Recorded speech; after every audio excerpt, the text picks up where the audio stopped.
Ja. Da var jeg på skuespiller. Jeg heter Hans Egil, og der sitter Frank. Frank, ja. Og så har vi Trine der, Trine, og så Harald. Ja. Ja, er du klar for en arbeidsdag? Ja. Ja. Ha det! Ja, da er vi i gang.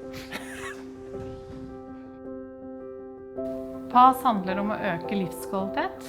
Det handler om å øke livskvalitet ut fra den egne personens forutsetninger. Det handler om å øke selvbestemmelse, tilrettelegge for mestring, og faktisk reelt føle at du er sjef i eget liv. Pleier du å gå her ofte? Ja, jeg pleier å gå når jeg skal gå til Randvik og sånn. Vi skal late som det er i Oslo, det er nå på Bjørnsen. Og så kommer vi mot Kampen borti der, jo. Nå er vi snart i Kampen.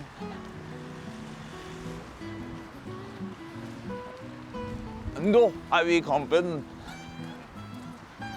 Der har vi den puben, ja. Det var bygd i 1913, her sånn i Kampen i Oslo. Samme som her i Sandjord, var kolonialforretning. Hei, det er Bjørg jo. Hei Bjørg, og hei Hans. Her er Yme Gårdsin. Han blir vekt av nattvakta og har sine egne rutiner på leiligheten, der han spiser og ordner seg og gjør seg klar for å gå til dagsenter. Han går til Randvik Brygge, litt over 4 kilometer en vei, jobber i V-gruppa der, eller på Fiks ferdig, og går hjem. Noen dager så er han i svømmehallen rett etter jobb, ellers kommer han hjem og spiser middag og er her. Da er han på leiligheten sin og ordner med sine interesser, og så går han en tur på kvelden. Han jobber jo på V-gruppa på Randvik Brygge. Han er en veldig stor ressurs, de sier det der, og han jobber jo som 3-4 mann der ute. Han kløver ved, pakker ved, og er med oss å kjøre ut ved, og er veldig flink og veldig opptatt av å gjøre det ordentlig. Ja. Her sitter jeg og kløver ved. Nå henter jeg hjelmen. Jeg lærte etter hjelmen min nå. Hvor kan den ha vært det nå?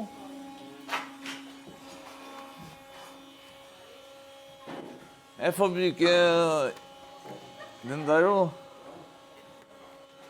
Det var det godeste Marit nå. Så jeg er oppe og lærte etter hjelmen nå. Jeg får bruke den der, jeg finner ikke min. Fant den nå. Hva? Prøv du har tatt feil. Jeg kan ikke finne navnet mitt. Ja, kommer nå. Marit henter den. Ja. Er den som min? Så må du ha et sted og vet hvor jeg har hjelmen sånn. Så henter jeg vedkubber. Jeg kan bruke den der. Jeg bare tar buss her. Jeg bare... Ja. Jeg bare snur til hvor først. Jeg bare finner det beste som jeg liker. Jeg finner noe mindre også. Ja. Nesten som et puslespill, dette her også. Det som er at han var så lenge uten jobb, og de andre jobbene han hadde før det, det var ikke så attraktivt for han. Så når han fikk den jobben her, så blomstret han. For det var et stort ønske han hadde hatt lenge. Så når han gikk inn i den jobben, så var det her så topp. Veldig koselig for meg å jobbe her på Randvik. Her på Randvik, her trives jeg veldig bra. Ja, det er så koselig.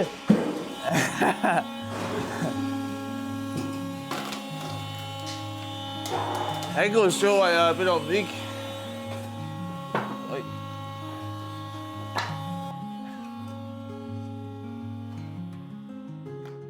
Jon Hugo er en mann på 41. Han bor i omsorgsbolig sammen med 2 andre beboere.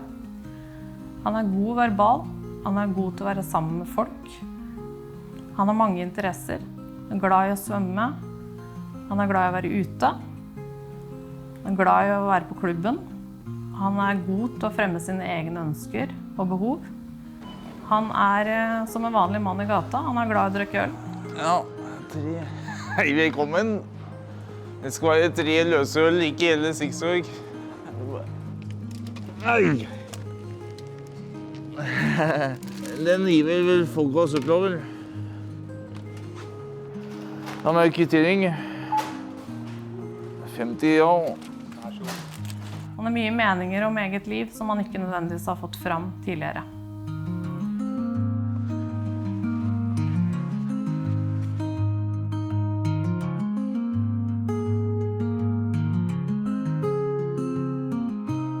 Hvordan har du gått på jobben da? Bra. Ja. Hva har du gjort for noe? Jeg tror det var fint. Ja, det er bra. Ja. Hva er det du pleier å gjøre når du kommer hjem da, Jon Hugo? Jeg sitter på dataen sånn. Ja. Skru på dataen. Finne alt jeg skal. Setter opp vinduet. Oi.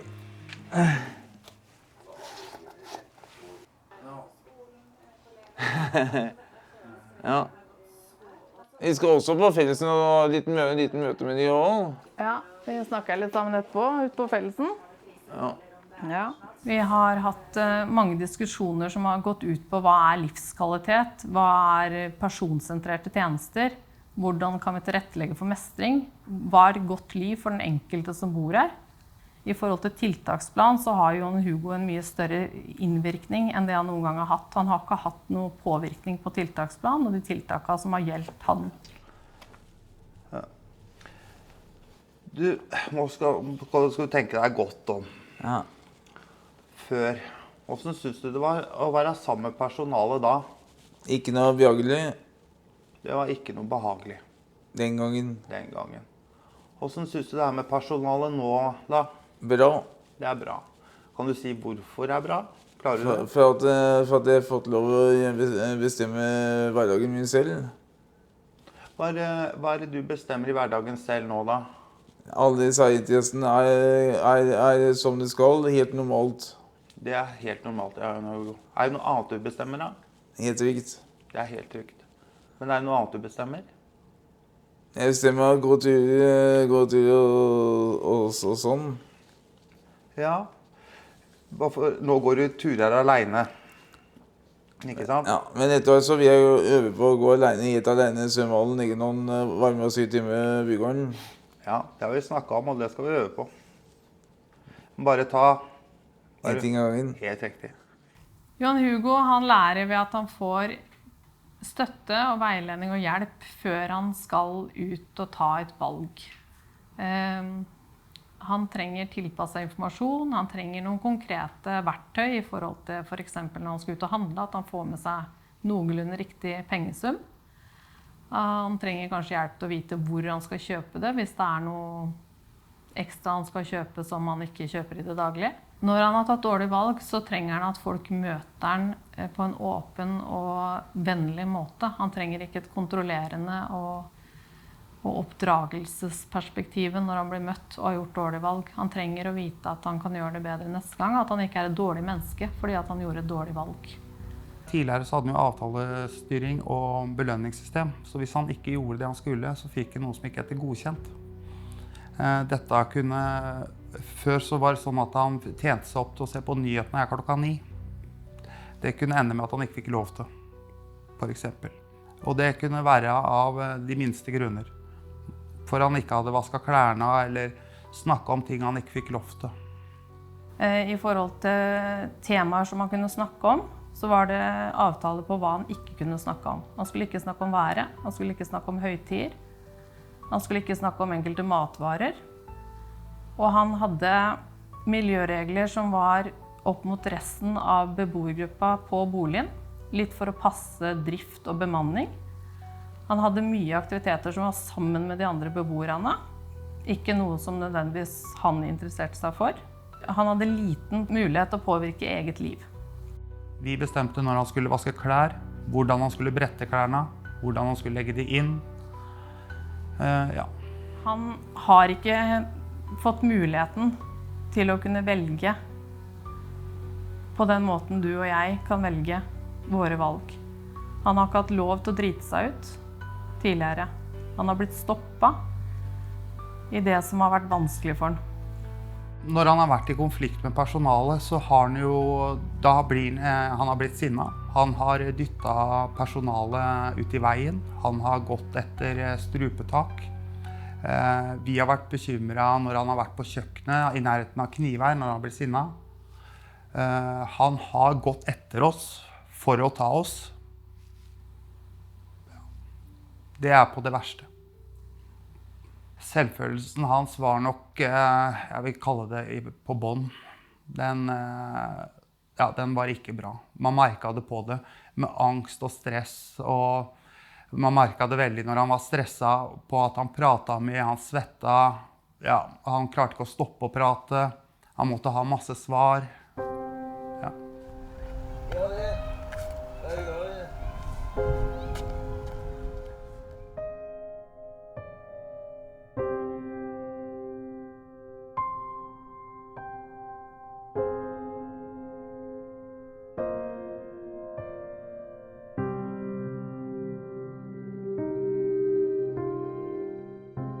Det gjør jo vondt i sjela når man tenker at den endringen som vi har gjort nå, kunne vi innført tidligere. At han kunne hatt et mye bedre liv og hatt livskvalitet ut fra det han tenker er viktig selv. Og det gjør jo noe med oss når vi hører at han forteller om vonde opplevelser som han har hatt.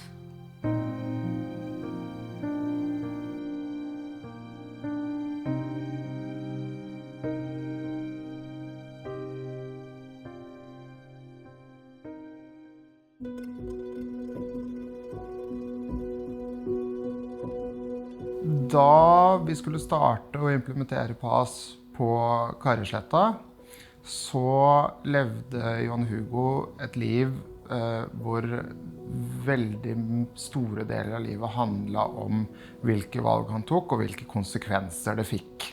Jeg tror at Jon Hugo har fått et mye bedre liv hvor han opplever å bestemme mer selv. Jeg tror han opplever å bli tatt på alvor. Jeg tenker at han har mindre angst, men samtidig så tror jeg også personalet har det bedre. Jeg tror det er et bedre arbeidsmiljø å være en del av en prosess hvor man så tydelig ser at en person får det bedre. Det gjør også ganske mye med trivselen på jobb. Jeg tror Jon Hugo har det mye bedre i dag og har en større påvirkning på eget liv. Jeg tror han føler at han bestemmer i eget liv, er sjef i eget liv. Og har en medbestemmelse som er reell. Når han skjønte det at nå skal jeg få lov å gjøre mer ting selv, så ble han veldig glad. Den viktigste delen for han var å kunne gå tur alene. Og det var så stort at han var så glad. Så det kom med en gang. Ja, han har jo ikke gått alene utenfor. I dag så får vi tilbakemelding om at han er høflig. Han er hyggelig å møte. Fått veldig mange positive tilbakemeldinger om at han er en fin mann å treffe ut på tur. Jeg tror positiv innstilling er helt avgjørende for at du skal få til en endringsprosess. Også ikke bare i personalgruppa, men også overfor de som bor her. For Jon Hugo hadde ikke vært der han er i dag hvis ikke noen hadde hatt trua på han, hatt riktig innstilling og vært positivt og engasjerte. Og så er det jo selvfølgelig ting som skjer. Og han driter seg ut, og vi sier feil og gjør feil. Og da er jo det å kunne snu om og ha en positiv innstilling på kjempeviktig for å komme videre. Det er koselig å se dem igjen bortpå her. Fantastisk, i hvert fall den ferden vi har vært imellom nå, og så se den mannen blomstre så mye. Og at vi har hatt så feil i så mange år. Så det har vært kjempegøy å være med på det her og jobbe sammen. Han er en herlig mann. Hva? Du er kjempeflink. Her på Randvik skal jeg være i mange år, og Egerø og jobbe sammen med Randvik-gjengen i mange år. Ja. Alt er som pleier å være. Alt er som pleier å være. Helt trygt. Helt trygt. Jeg skal jobbe her hver dag. Hver dag. Jeg og Karen vi har jo tatt PAS videreutdanning. Sånn jeg ser det, så har det vært fantastisk for hele personalgruppa. For å få alle til å jobbe i riktig retning. Når man har tatt det, så tenker jeg at det er nesten, du tenker sånn, det her er jo sunn fornuft. Hvordan vi skal oppføre oss overfor hverandre. Han trenger rammene sine, han trenger rutiner. Vi ville jo gå vekk fra at vi hadde rammer og rutiner, så han har laget sine egne. Det har trygget han, gjort han at han har det bra, for han har valgt rutinene sine selv mellom hele uka, hvordan han vil ha det. Han er fornøyd når han får gått kveldsturene sine, når han får dratt og spist pizza, tatt seg et par øl i ny og ne. Så jeg tenker livskvalitet til Jon Hugo er sånn som han har det. Det gjør han glad og gjør han trygg. Godt. Så det var rødsaus og bearnéssaus. Yes, begge. Ja. Smaker bra. Tusen takk for tre øl, og tusen takk. Ikke ta glasset, men tusen takk for at jeg fikk tre øl og pizza. Ikke ta pizzaen heller. Han har ikke brukt ordet frihet, men det er jo det han er ute etter. Han har i dag enda flere ønsker om å gjøre ting alene, og han er klar over det at det her må vi prøve og øve på, og han vil være selvstendig og ha friheten sin. Uten at han bruker de ordene.